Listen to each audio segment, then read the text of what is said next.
Hello, मैं doctor Lakshmi Gupta, राजकीय कन्या महाविद्यालय धौलपुर। अभी तक हमने पढ़ा कृषक समाज क्या है, उसका अर्थ और परिभाषा। अब कृषक समाज की आज हम पढ़ना चालू करेंगे। कृषक समाज क्या है और इसकी कौन कौन सी विशेषताएं देखने को मिलेंगी।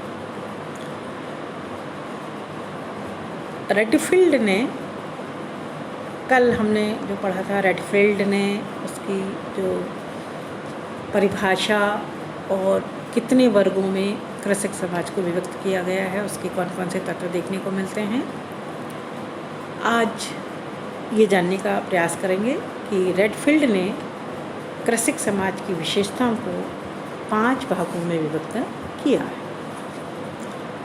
जिसमें पहली विशेषता आपने बताई है कृषक समाज तुलनात्मक रूप से एक समरूप समाज है। कृषक समाज एक अविभेदीकृत और अस्तरीय समाज है। इसे हम कई वर्गों में विभक्त नहीं कर सकते। समरूप यानी जिसकी समान विशेषताएं देखने को मिलती हैं।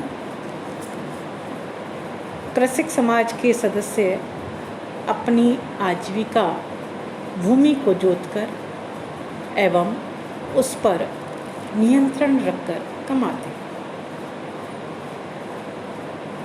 कृषक समाज यद्यपि नगरों से अनेक क्षेत्रों में प्रभावित होता है, फिर भी उनसे नगरों के कुलीन वर्ग से भिन्न है।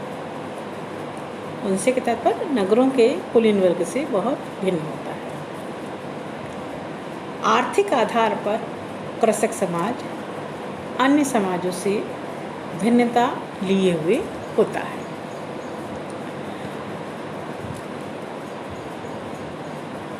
B.R. चौहान ने रूरल स्टडी ए ट्रेंड्स रिपोर्ट नामक कृति में रेडफील्ड के उक्त कथन के संदर्भ में यह स्पष्टता कहा कि रेडफील्ड की अवधारणा को भारत के ग्रामों के संदर्भ में देखते हैं तो कोई वास्तविक कठिनाई नहीं है।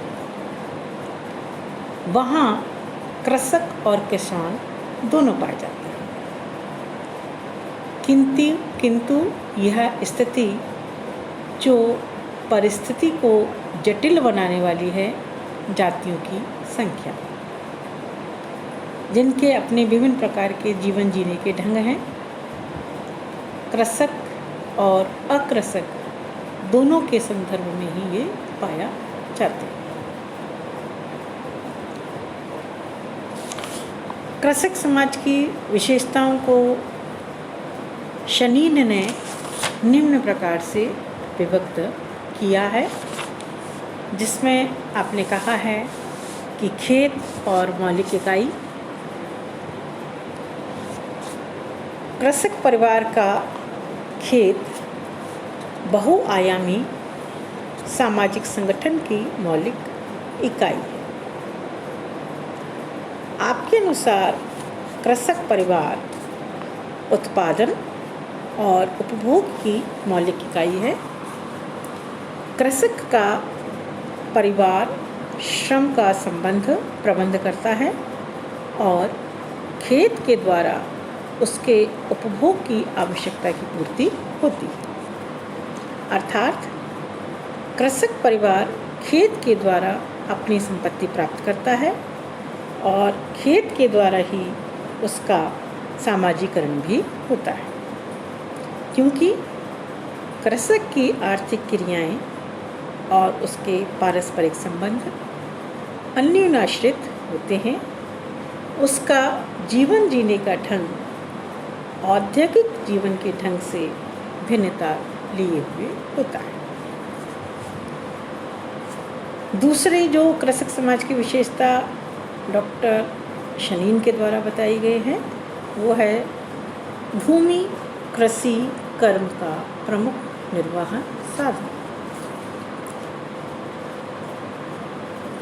भूमि कृषि कर्म जीवन निर्वाह का प्रमुख साधन के रूप में होती है, जिससे उपभोक्ता आवश्यकता के प्रमुख भाग की पूर्ति करते हैं। तीसरी विशेषता है विशिष्ट परंपरागत संस्कृति। लघु समुदायों के जीवन के ढंग से संबंधित विशिष्ट परंपरागत संस्कृति होती है, जो लघु समुदाय के जीवन के एक विशेष ढंग से जीवन जीने के लिए प्रेरित करती है और जो संस्कृति एक पीढ़ी से दूसरी पीढ़ी हस्तांतरित होती रहती है। चौथी जो प्रमुख विशेषता बताई है उन्होंने, बाह्य व्यक्तियों का कृषकों पर प्रभुत्व। निम्न आर्थिक स्थिति कृषक वर्ग पर बाह्य व्यक्तियों का प्रभुत्व।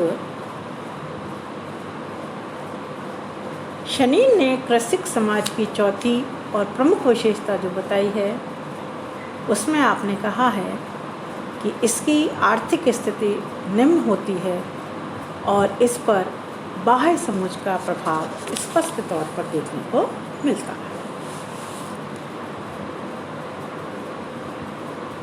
ये कुछ प्रमुख विशेषता जो कृषक समाज की देखने को मिलती हैं। अब हम चर्चा करते हैं कि भारतीय ग्रामीण समाज की संरचना किस प्रकार की पाई जाती है। इसको हम कई बिंदुओं में बांट के विभक्त कर सकते हैं, जिसमें पहला है ग्राम में वर्ग संरचना, जिसमें अकृषक और कृषक। अकृषक के अंतर्गत बड़े बड़े भूस्वामियों को शामिल किया जा सकता है और साहूकार, और कृषक के अंतर्गत भूस्वामी खेतीहर जिनकी अपनी भूमि है, काश्तकार, बटाईदार और कृषक समाज। ये भारतीय ग्रामीण समाज की वर्ग संरचना है। पारिस्थितिक भिन्नताएं, वर्षा कहीं पर बहुत अधिक होती है, कहीं पर औसत होती है और कहीं पर बहुत कम होती है। जहाँ बहुत अधिक होती है वहाँ भी कृषि करना मुश्किल होता है, औसत सबसे अच्छी मानी जाती है, और बहुत कम वहाँ पर ऐसी ही पैदावार की जा सकती है जहाँ पर कम पानी की आवश्यकता होती है। इसके बाद वर्षा के बाद नमी है, तापमान है, धूप है, सिंचाई सुविधाएं किस प्रकार की हैं, क्या वहाँ पर सिंचाई के साधन हैं, औसत हैं, विशेष हैं, अपर्याप्त हैं। अगर अपर्याप्त साधन होते हैं तो हम वहाँ पर कृषि का कार्य नहीं कर सकते। तीसरी जो प्रमुख विशेषता बताई गई है कि कृषि और श्रम विभाजन। कृषि में जो कार्य किया जाता है वो लिंग के आधार पर भी बहुत कुछ निर्भर करता है कि महिलाएं कौन से कार्य करेंगी और पुरुष कौन से कार्य करेंगे। भारी कार्य महिलाएं करेंगी, हल्के कार्य पुरुष करेंगे, कटाई का कार्य है कौन करेगा, महिला करेगी या पुरुष करेगा। इसके आधार पर गेहूं की खेती में पंजाब और हरियाणा में गेहूं की खेती पुरुष अधिक करते हैं और महिलाएं कम करती हैं। इस चार्ट के माध्यम से ये स्पष्ट दिखाई दे रहा है कि गेहूं की खेती पुरुष ज़्यादा करते हैं कार्य और महिलाएं थोड़ा कम करती हैं। पंजाब और हरियाणा में ये चीज़ देखने को मिलती है। चावल की खेती कम मेहनत का काम होता है तो पुरुष कम करते हैं और महिलाएं अधिक करती हैं। ये प्रमुख तौर पर केरल और पश्चिम में इस प्रकार का श्रम विभाजन देखने को मिलता है। श्रम और खेती के प्रकार। पारिवारिक श्रम, अधिक उन्नत, अधिक लाभ, अधिक गेहूं की खेती, और कम श्रम और कठोरता। किराए के श्रमिक, कम उन्नत, कम लाभ, कम खेती चावल, गीला धान, और अधिक श्रम और कठोरता। इस श्रम और खेती के प्रकार को इस प्रकार एक चार्ट के माध्यम से बताने का कार्य किया गया है। कृषक समाज व्यवस्था को आंद्रे बिताई और अन्य सामाजिक और मानव शास्त्रियों ने अनेकों उदाहरणों के द्वारा कृषक समाज व्यवस्था पर प्रकाश डाला।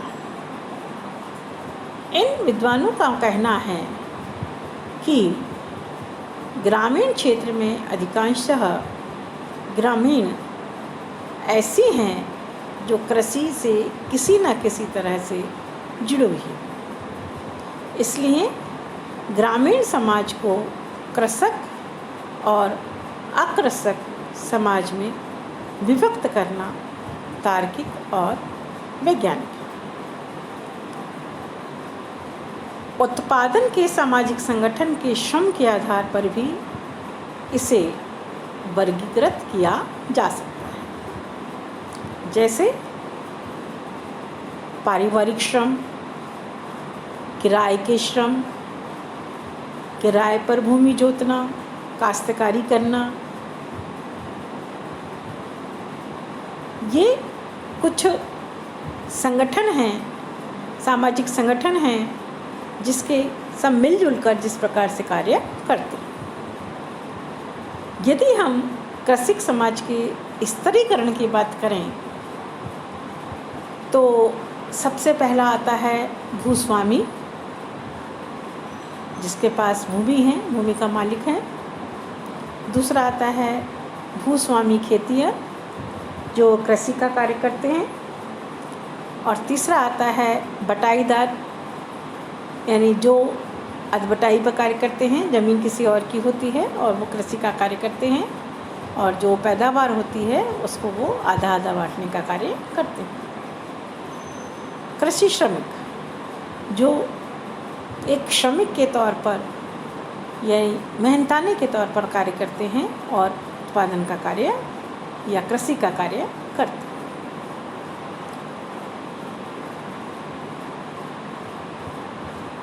अगर हम इस कृषक समाज को पढ़ते हैं तो वर्तमान समय में इससे संबंधित अनेक प्रकार के भूमि सुधार के कार्यक्रम किए गए हैं, जिसमें है भूमि की चकबंदी करना, काश्तकारी सुधार, अनेक कार्यक्रम चलाए गए, जिसका उद्देश्य है उत्पादन में वृद्धि करना। सभी को न्याय मिलना चाहिए, सामाजिक न्याय। सीमा का निर्धारण, कितनी भूमि किसके पास होनी चाहिए, आवश्यकता से अधिक है तो सरकार उसको अपने अधीन ले सकती है। भूमि के प्रबंध में सुधार, उसका जो हमारे पास ज़मीन है उसको किस प्रकार उसको मैनेजमेंट किया जाए, कैसी पैदावार हमें करनी है।